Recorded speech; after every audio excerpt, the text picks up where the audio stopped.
පවිත්‍රා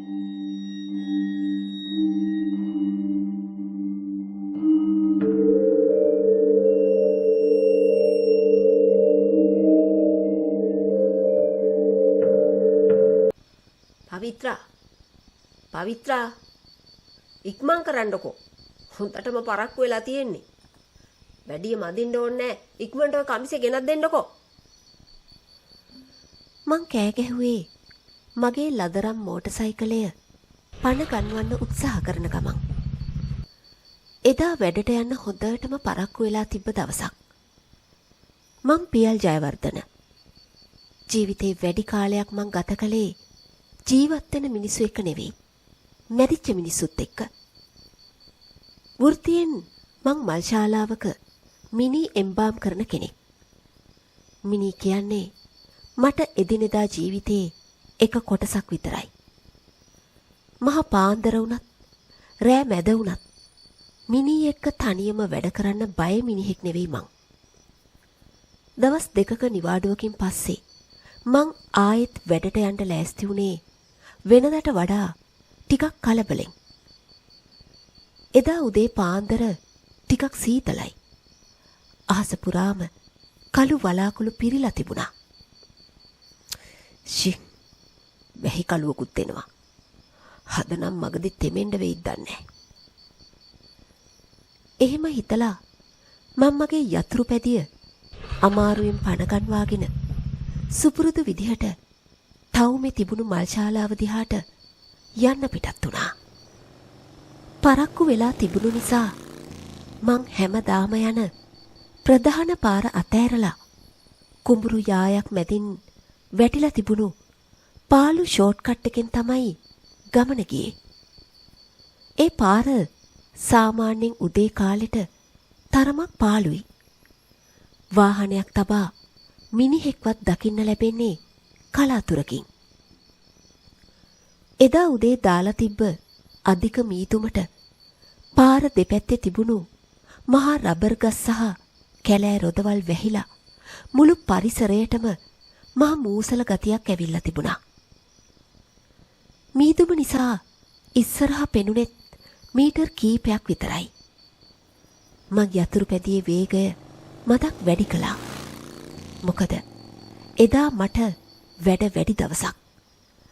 මේ ආපු කිලෝමීටර් 3ටම මගේ කලිසම් සාක්කුවේ තිබුණු ෆෝන් එක දෙපාරක්ම එක දිගට මොර දුන්නා. කතා කරන්නේ වෙන කවුරුවත් නෙවෙයි. මගේ බොස් කියලා මං හොඳටම දන්නවා. පරක්කු වුණාම මිනිහගෙන් බේරුමක් නැහැ. ටවුම කිට්ටුවට එද්දිම පාර අයිනේ තිබුණු ලොකු නාගහක් ගාව වංගුවක් මුණ ගැහුණා. අන්න ඒ වංගුව ගාව මං දැක්කා ටිකක් උස කෙට්ටු මිනිස්සෙක් කලබලෙන් වගේ ඉන්නවා. මිනිහා එක පාරටම පාර මැදට පැනලා මගේ බයිසිකලයට අත දැම්මා. සාමාන්‍යයෙන් මං පාරේ ඉන්න නාඳුනන අයට ඒ වගේ පාළු පාරවල් වලදී ලිෆ්ට් එකක් දෙන කෙනෙක් නෙමෙයි. ඒත් ඒ වෙලාවේ ඒ මල්ලි පාරේ හිටපු විදිහ දැක්කාම මට බයික් එක නතර නොකර ඉන්න හිතුනේ නෑ. මොකද්ද අමුතු අසරණකමක් ඒ කොල්ලගේ පෙනුමේ තිබුණා. මම බයිසිකලේ බ්‍රේක් කරලා නතර කළා. මීදුම අස්සෙන් මං ඒ කොල්ලගේ මූණ දිහා බැලුවා. ඔහු හිටියේ මුළු මූණම සුදු මැලි වෙලා. ලේ පොදක් නෑ වගේ. ඔළුව පැත්තෙන් ටිකක් තුවාල වෙලා තිබුණා. එතනින් පොඩි ලේ පාරක් කම්බුල දිගේ බෙල්ලටම ගලාගෙන ඇවිත් තිබුණා. ඒ ලේ තාම වේලිලා තිබුණේ නෑ. මල්ලි මොකෝ කේස් එක? මොනා වුණත් අපි මිනිස්සුනේ මේ මිනිහව මග ඇරලා යන්න මට හිත දෙන්නෙම නැති නිසා මං එහෙම ඇහුවා. අනේ අයියට පුළුවන් ද මාව ඉක්මනට හොස්පිටල් එක ළඟට දාගෙන යන්න. එහෙම කියන ගමම්ම මං උත්තරයක් දෙන්නත් ඉස්සල්ලා මේ කොල්ලා මගේ බයිසිකලේ පිටිපස්සේ සීට් එකට නැග්ගා. කටහඬේ තිබුණේ වේවලීමක් සහ මහ කලබලයක්. මට මේ පාත් වෙන්න යන්නේ මොන ගිනි ගෙඩියක්ද මූ මොන අඩව්වක් අල්ලලාද කියලා හිතාගන්න බැරි විදිහට මං තුෂ්ණිම් භූත වෙලා හිටියේ. පොලිස් කේස් එකක්ද දන්නෙත් නෑ. ඒත් මාත් ඒ වෙලාවේ යමින් හිටිය හොස්පිටල් එක තිබ්බ දිහාවට නිසා තුවාල වෙලා ඉන්න කෙනෙකුට බෑ කියන්න මගේ හිත ඉඩ දුන්නේ නෑ. මට තිබුණේ ඔළුව එක පාරක් වනලා හා කියපු මතකයේ විතරයි. ඊට පස්සේ මායි ඒ මල්ලි හොස්පිටල් එක දිහාවට වේගෙන් යන ගමන් හිටියේ.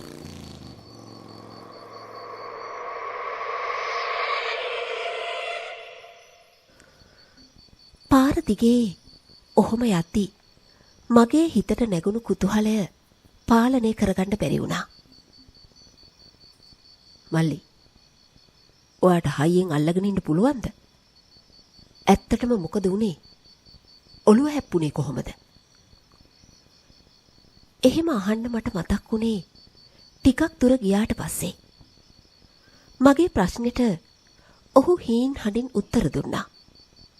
ඔහු සහ ඔහුගේ බිරිඳ මීට ටික වෙලාවකට කලින් මේ පාරේදී දරුණු ඇක්සිඩන්ට් එකකට මුහුණ දුන්නු බවත් නෝනට ගොඩක් අමාරු වුණ හින්දා එතනින් ගිය වෙනත් වාහනයක දාලා ඉක්මනට හොස්පිටල් එකට යවූ බවත් ඒ වාහනේ ඉඩ නොතිබුණු නිසා තමන්ගේ තුවාලෙට බෙහෙත් දාගන්න යන්න වෙනත් වාහනයක් එනතුරු තනියම එතන පාරායිනේ හිටපු බවත් ඒ මල්ලි කිව්වා.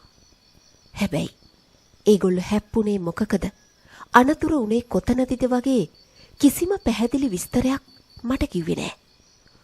ඔහු පත් වෙලා ඉන්න කම්පණයේ හින්දා මොලේ අවුල් වෙලා ඇති කියලා හිතපු මම තවත් ප්‍රශ්න අහලා මිනිහව අපහසුතාවයට පත් කරන්න ගියේ නෑ. අපි යන අතරතුර ඔහුගේ ශරීරය මගේ පිටට තද වී තිබුණු අතර ඔහුගේ දෑත් මගේ උරහිස් මත තදින් තබාගෙන සිටියා. මට ඒ වෙලාවේ එක දෙයක් හොඳටම දැනුණා. ඒ මල්ලිගේ අත් දෙක පුදුම විදිහට සීතලයි. හරියට අයිස් කැටයක් වගේ. සමහර විට ඇක්සිඩන්ට් එකෙන් ලේ වහනේ වුණු හින්දා සහ උදේ තියෙන සීතල හින්දා උණ ගැනෙන්නවත් හදනවා ඇති කියලා මට හිතුණා.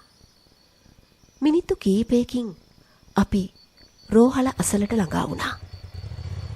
රෝහලේ හදිසි අනතුරු අංශයේ ළඟින්ම බයිසිකලේ නතර කරලා මං මිනිහව බැස්සුවා. කොල්ල බයිසිකලෙන් බැහැලා ඔළුවේ තුවාලේ එක අතකින් අල්ලගෙන මගේ දිහා බැලුවා. අනේ අයියේ, පින් සිද්ධ වෙනවා අයියේ. මට මේ කරපු ලොකු උදව්වට.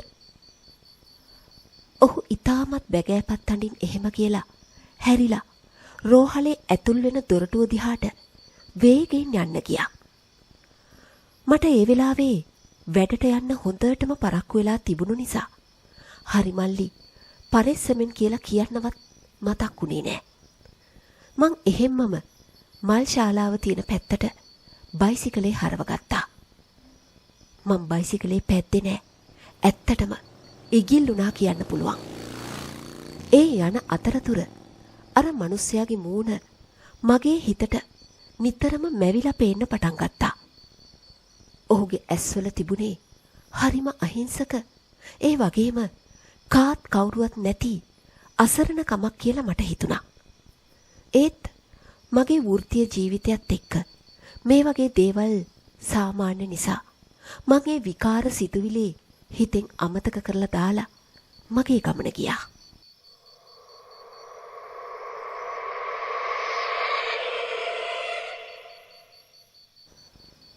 මම මල් ශාලාවට එනකොට වෙලාව උදේ 9:00 විතර කිට්ටු වෙලා තිබුණා. වෙනදට වඩා පැයකටත් වඩා පරක්කුයි. බයිසිකලේ මිදුලේ නතර කරලා ඇතුළට යනවත් එක්කම තමුසේ හැමදාම පරක්කුයිනේ මිනිස්සයෝ. ඕනි වෙලාවට වැඩට එන්න මේක තමුසේගේ මහගෙදර කියලා හිතුවද ඔයි?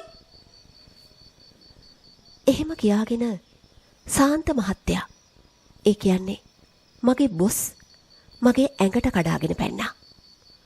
මුළු මල් ශාලාවෙම ඉන්න අයට ඇහෙන්නයි මිනිහා කෑ ගැහුවේ. මගේ අතේ වැරැද්ද තිබ්බ නිසා කිසිම උත්තරයක් නොදී කරබාගෙන එතනින් මාරු වෙන්න තමයි මට ඕනි වෙලා තිබ්බේ. මං ෂේප් එකේ බොස් දිහා බලන්නේ නැතුව බිම බලාගෙනම කෙලින්ම එම්බාන් කාමරේටම රිංග ගත්තා. මං මගේ ඇඳුම් මාරු කරගෙන ඒප්‍රන් එකයි රබර් ග්ලව්ස් දෙකයි දාගෙන කෙලින්ම වැඩ පටන් ගත්තා. මාත් එක්ක මල් ශාලාවේ වැඩ කරන අනිත් සගයා තමයි ජගත් අයියා. මං පරක්කුණ හින්දා මිනිහට උදේ ඉඳන් තනියම වැඩ කරන්න උණු කේන්තිය තිබුණා. ජගත් Taman දාගෙන හිටපු සර්ජිකල් මාස්ක් එකට යටින් මගේ දිහා නපුරු විදිහට රවලා බලලා කිසිම කතාවක් නැතුව ඉස්සරහ මේසේ තිබ්බ මිනිහත් දිහාව ඔහුගේ ඔළුවෙන් සන් කරලා පෙන්නුවා. එදා ඇත්තටම වැඩ ගොඩ ගැහිච්ච දවසක්.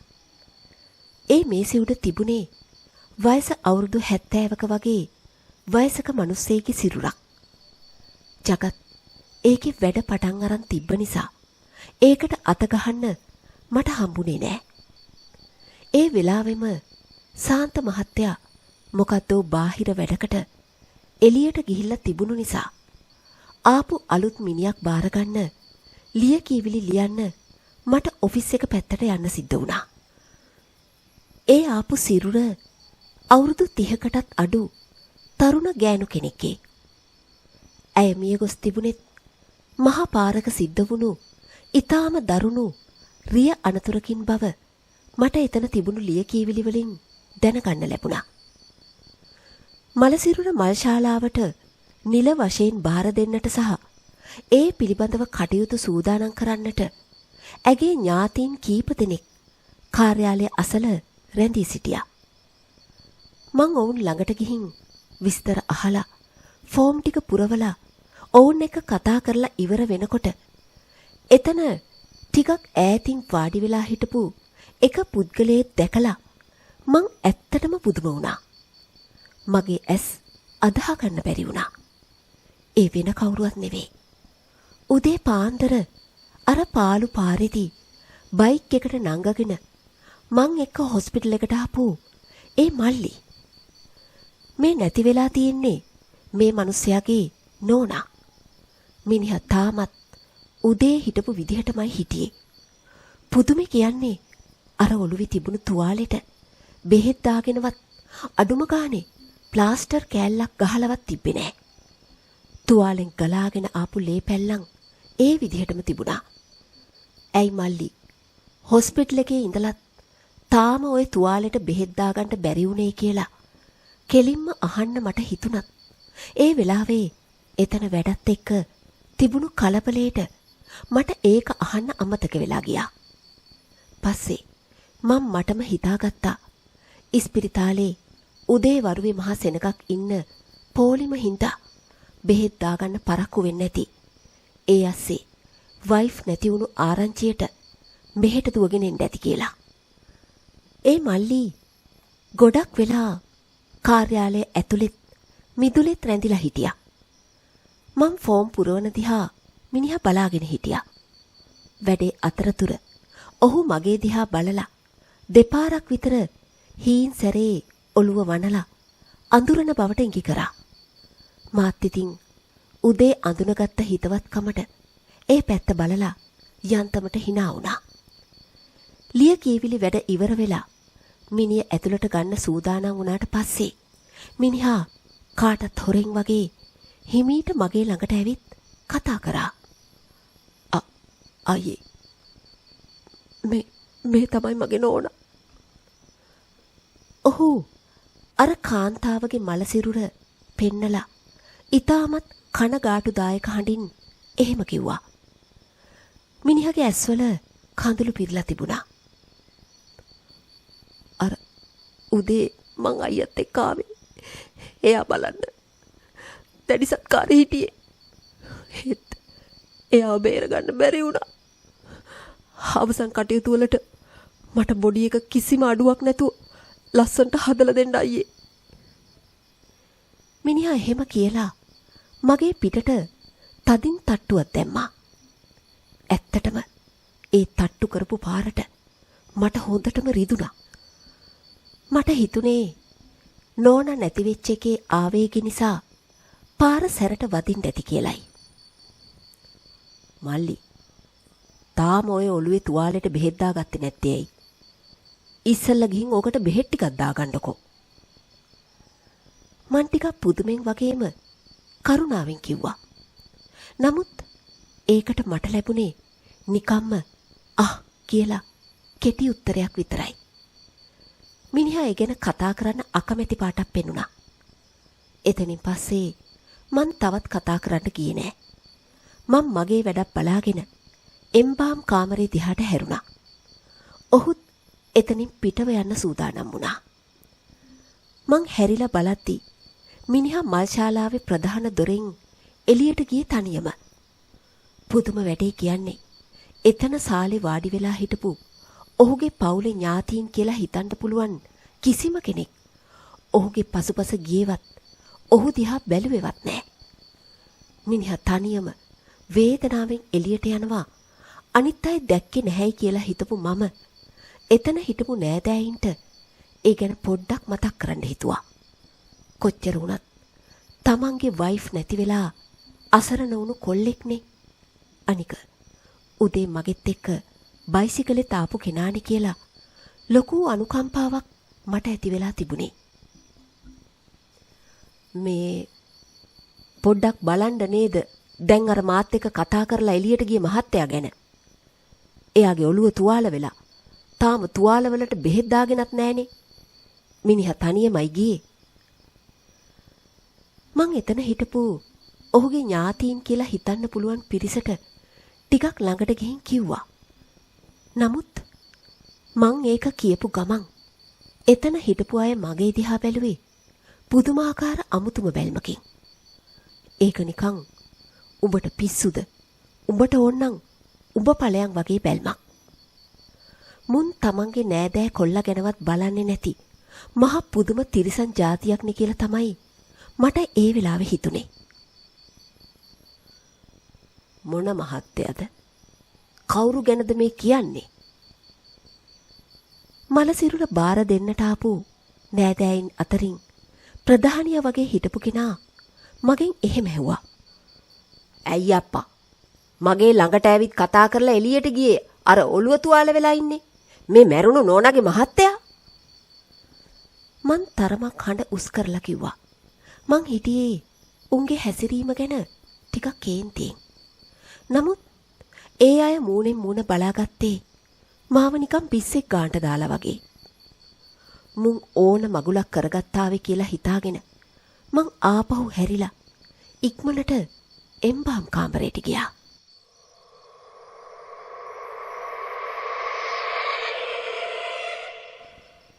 වැඩ කරන අතරතුරේදී මගේ අවුරුදු ගණනාවක වෘත්තීය ජීවිතය තුල කවදාවත් නැතුව මට හිතට ටිකක් ලොකු බයක් සහ අමුත්තක් දැනෙන්න පටන් ගත්තා. දිගටම මට ඒ මල්ලිගේ මූණ මතක් වෙන්න පටන් ගත්තා. මගේ අත් වේවුලන්න ගත්තා. මං ආපහු පියවි සිහියට ආවේ ජගත් අයියා මගේ පිටට තට්ටුවක් දාලා පියල් මොකෝ මේ බය වෙලා වගේ බලාගත්තු අතේ බලාගෙන ඉන්නේ? ඉක්මන් කරපන්. එහෙම කියපු වෙලාවේ ඒ වෙද්දී දවල් කෑම වෙලාව. ඒත් බඩගින්නක්වත් කෑම පිරියක්වත් මට තිබුණේ නෑ. මම ගිහිල්ලා තේ එකක් බීලා ඇවිත් එක දිගට වැඩ කරන්න පටන් ගත්තා. ඒ ආපු කාන්තාවගේ බොඩි එකේ වැඩ සම්පූර්ණයෙන්ම අවසන් කරද්දී හොඳටම රෑ වෙලා තිබුණා. මං හෙම්බත් වෙලා ගෙදර යන්න තමයි ලෑස්ති වුණේ. එදා මල් ශාලාවේ හර්ස් එකේ ඩ්‍රයිවර් අයියා හදිසි පෞද්ගලික කාරණයකට කලින්ම ගෙදර ගිහින් තිබුණා. ඒ නිසා වැඩ අවසන් කරපු ඒ සිරුර අදාළ නිවස වෙත රැගෙන යාමේ සම්පූර්ණ වගකීම පැවරුණෙත් මටමයි. වෙනදනම් මම මේ වගේ ගමන් මග අරිනවා. නමුත් එදා උදේ පරක්කු වෙලා ආපු හින්දා බොස්ගේ මූණ බලන්නවත් මේ වැඩේ මග අරින්නවත් මට කිසිම විදිහක් තිබ්බේ නෑ. මං ඉක්මනට ඔෆිස් එක පැත්තට ගිහින් මගේ ෆෝන් එක අතට ගත්තේ මගේ බිරිඳ පවිත්‍රාට කෝල් එකක් ගන්න. පවිත්‍රා, අද හර්ස් එකේ ඩ්‍රයිවර් අයියා නැහැ. මට බොඩි එකක් බාර දෙන්න යන්න වෙලා තියෙනවා. ගෙදර එන්න පරක්කු වෙයි. රැට කෑම කන්න බලන් ඉන්න එපා. මං එහෙම කිව්වහම එයා වෙනද වගේම පරිස්සමෙන් එන්න කියලා මතක් කළා. මං හර්ස් එක පණ ගන්වාගෙන පිටිපස්සෙන් පෙට්ටිය සුරක්ෂිතව තියාගෙන සිරුර අයිති නිවසට යන්න පිටත් වුණා. ඒ වෙනකොට වෙලාව රෑ 8ට කිට්ටුයි. කළුවර හොඳටම වැටිලායි තිබුණේ. මට යන්න තිබ්බේ නගරෙන් ටිකක් ඈතට වෙන්න පිහිටි වංගු සහිත තාර පාරවල් කැඩිලා ගිය ටිකක් දුෂ්කර පාරක. පාර දෙපැත්තේ වල් වැදුණු ලොකු කැලෑ රොදවල් තිබුණු අතර ඉඳහිට ලයිට් කණු තිබුණත් ඒ එකකවත් ලයිට් දාලා තිබ්බේ නැහැ. මුළු පළාතම අන්ධකාරෙ ගිලිලා හරීම මූසල පාළු බවක් තමයි තිබුණේ. හිස් පාළු පාරේ හර්ස් එකේ හෙඩ්ලයිට් එළිය විතරක් ඉස්සරහට වැදෙති එක අඳුරු වංගුවක් නවනවත් එක්කම මගේ ඇඟ කිලි පොලා යන දර්ශනයක් දැක්කා. පාර අයිනේ අර උදේ මට හම්බ වුණු මල්ලි ඉන්නවා වගේ පැහැදිලිවම පෙනුණා. මිනිහා උදේ වගේම මට අත දාන්න හදනවා වගේ තමයි මං දැක්කේ. එක පාරටම මගේ මුළු ඇඟම සීතල වෙලා බයටම බ්‍රේක් පෑගුණා. හෘද ස්පන්දනය වේගවත් වුණා. මං වහාම හර්ස් එක නතර කරලා වේවුලන හිතින් සයිඩ් කණ්ණාඩියෙන් පිටිපස්ස බැලුවා. නමුත් පුදුමයකට වගේ එතන එහෙම කවුරුවත් හිටියේ නෑ. අන්ධකාරය විතරයි. යකෝ මට මේ මොකද වෙලා තියෙන්නේ? අද දවසටම බඩට හරියට කෑමක් නොඇටිච්ච නිසා මහන්සියට මට විකාර පේනවා වෙන්න ඇති. එහෙම කියලා හිත හදාගන්න මං උත්සාහ කළා. මම මගේ හිත තද කරගෙන සුක්කානම තදින් අල්ලගෙන තව දුරටත් ඉදිරියටම ධාවනය කරා. තව ටික දුරයි මට යන්න තිබුණේ. අවසානයේ මං අදාළ නිවස පිහිටි වත්තට ඇතුල් වුණා. නිවස ඉදිරිපිට සහ වත්ත වටේටම සුදු කොඩි දාලා තිබුණා. හොඳට ලයිට් දාලා එළිය වැටිලා තිබුණේ. මං හර්ස් එක මිදුලේ නතර කරලා පිටිපස්සේ දොර ඇරලා අරගෙන ආපු කාන්තාවගේ මල සිරුර අඩංගු පෙට්ටිය රතයෙන් බාගන්න එතන හිටපු තරුණයින් කිහිප දෙනෙකුට උදව්වක් දුන්නා. අපි හැමෝම එකතු වෙලා මිනි පෙට්ටිය උස්සන් ගේ දිහාට යන අතරතුරේදී මගේ ඇස් දෙක මිදුලේ දාලා තිබ්බ විශාල ශෝක ප්‍රකාශක බැනර් එකක් වෙත යොමු වුණා. ඒ බැනර් එකේ එක ළඟ දාලා තිබුණු ෆොටෝ දෙකක් මං යන්තමට වගේ දැක්කා. ඒකේ එක පැත්තක මං දැන් අරගෙන ආපු තරුණ ගෑනු කෙනාගේ රූපේ තිබුණු අතර අනිත් පැත්තේ ඇගේ සැමියාගේ යයි හිතන්න පුළුවන් පිරිමි කෙනෙකුගේ රූපයක් තිබුණා. ඒ පිරිමි පුද්ගලයාගේ මූණ දැක්ක ගමන් මගේ හිතට එක පාරටම අකුණක් ගැහුවා වගේ දැනුණා. ඒ වෙන කවුරුවත් නෙවෙයි. මං අද උදේ බයිසිකලෙන් හොස්පිටල් එකට ඇරලා වූ මල් ශාලාවට ඇවිත් මාත් එක්ක කතා කරපු ඒ මල්ලිගෙම මූණ. මගේ මුළු ඇඟම වෙවුලන්න ගත්තත් පෙට්ටිය උස්සන් යන නිසා මං ඔළුව පොඩ්ඩක් දෙපැත්තට වනලා නෑ, ඒක වෙන්න පුළුවන් දෙයක් නෙමෙයිනේ. මට අද හොඳටම මහන්සි. ඒකයි මේ වගේ දේවල් මැවිලා පේන්නේ. එහෙම හිතලා මගේ හිත රවට්ට ගත්තා. අමාරුවෙන් හිත පාලනය කරගෙන මිනිය නිවසේ නියමිත ස්ථානයේ තැන්පත් කරන්න ප්‍රධාන දොරෙන් ඇතුල් වුණා. දෙයනේ, සාලි මැද පෙට්ටියක තැන්පත් කරපු තව මිනියක්. එතන ස්ටූල් එකක් උඩ තිබුණු ෆොටෝ එක දැක්කහම අම්මට සිරි. එහෙම වෙන්නේ කොහොමද? නළලට දාඩිය දාගෙන එනවත් එක්කම මට කියවුනේ යටිහිතින් ගෙනාපු මිනිය පරිස්සමට අදාළ තැන තැන්පත් කරලා ඊට දකුණු පැත්තෙන් තිබුණු අනිත් මිනි පෙට්ටිය දිහා ලං වෙලා හොඳට බැලුවේ ගැහෙන හදවතින්. දෙයි හාමුදුරුවනේ, යකෙක්ටවත් බය නැති මට සිහි මුරුච්ච වෙන්න යනවා වගේ දැනුණා. මගේ දනහිස් පණ නැති වෙලා වේවුලන්නට පටන් ගත්තා. වටේ හිටපු කට්ටිය කලබල වෙලා වැටෙන්න නොදී මාව වත්තම් කරගත්තා. මහා අසරණ හැඟීමක් මට දැනුණා. මගේ සිරුර දහඩියෙන් තෙත් වෙලා කමිසේ ඇඟටම ඇලෙන්න වැඩි වෙලාවක් ගියේ නෑ. එතන අනික් පැත්තෙන් තියලා තිබ්බ මිනි පෙට්ටිය තුල සැතපී සිටියේ වෙන කවුරුවත් නෙවෙයි.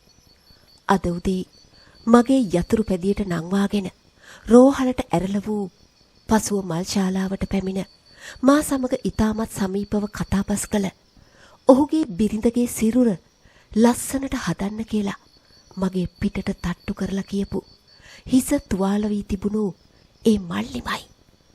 ඔහු කිසිවක් සිදු නොවුණා වගේ ඒ මිනි පෙට්ටිය ඇතුලේ ඊටමත් සංසුන්ව සැතපී සිටියා. මට මතක එච්චරයි.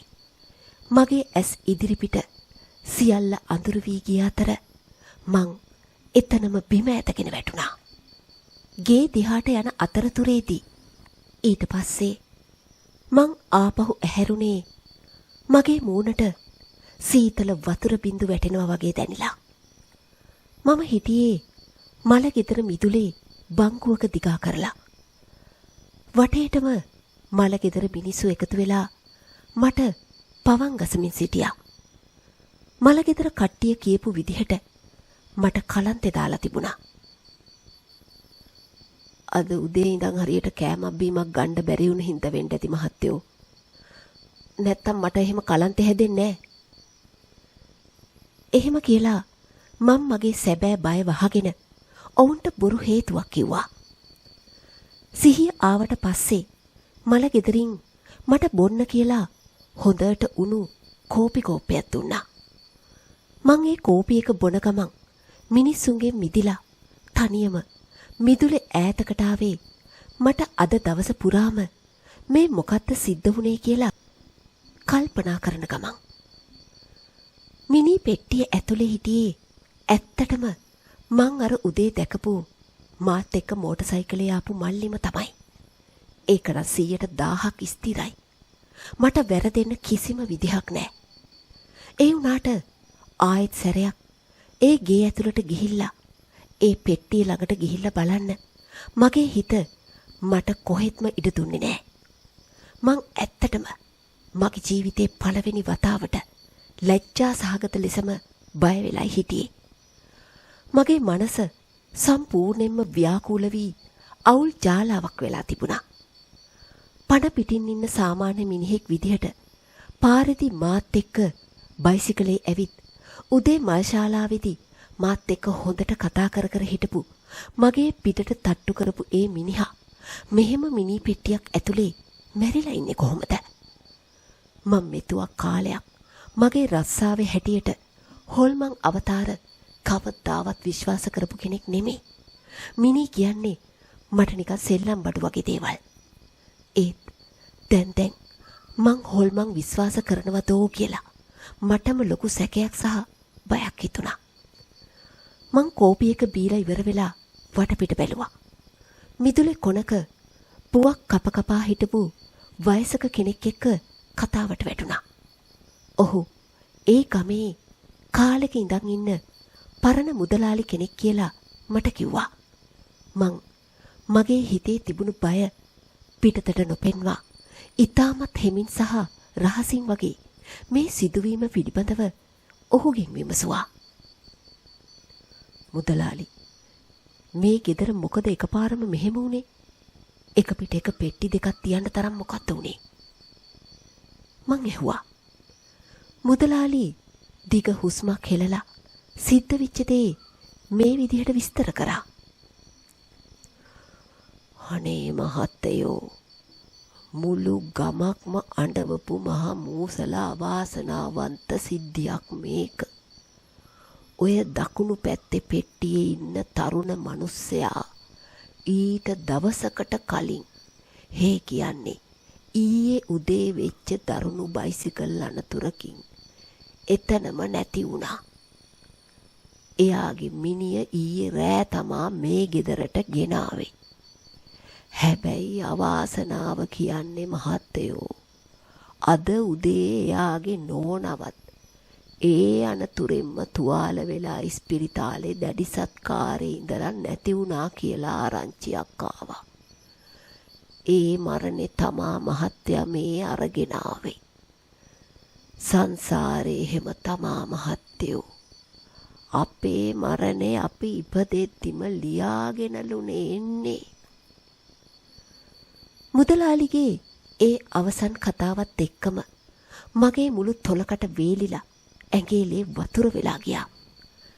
ඊයේ රෑ මිනිහ පෙට්ටියටත් දාලා ගෙදර ගෙනල්ලා නම් අද උදේ මගේ බයිසිකලෙට නැගී මල් ශාලාවට ඇවිත් කතා කළේ කවුද?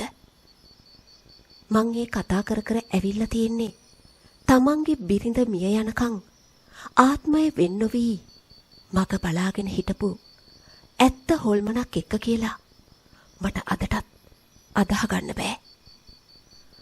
මගේ අවුරුදු ගානක මේ දිගු රැකියා ජීවිතේ මෙහෙම අద్භූත බියකරු සිදුවීමක් අත්විඳපු පළවෙනි සහ එකම අවස්ථාව තමයි මේක.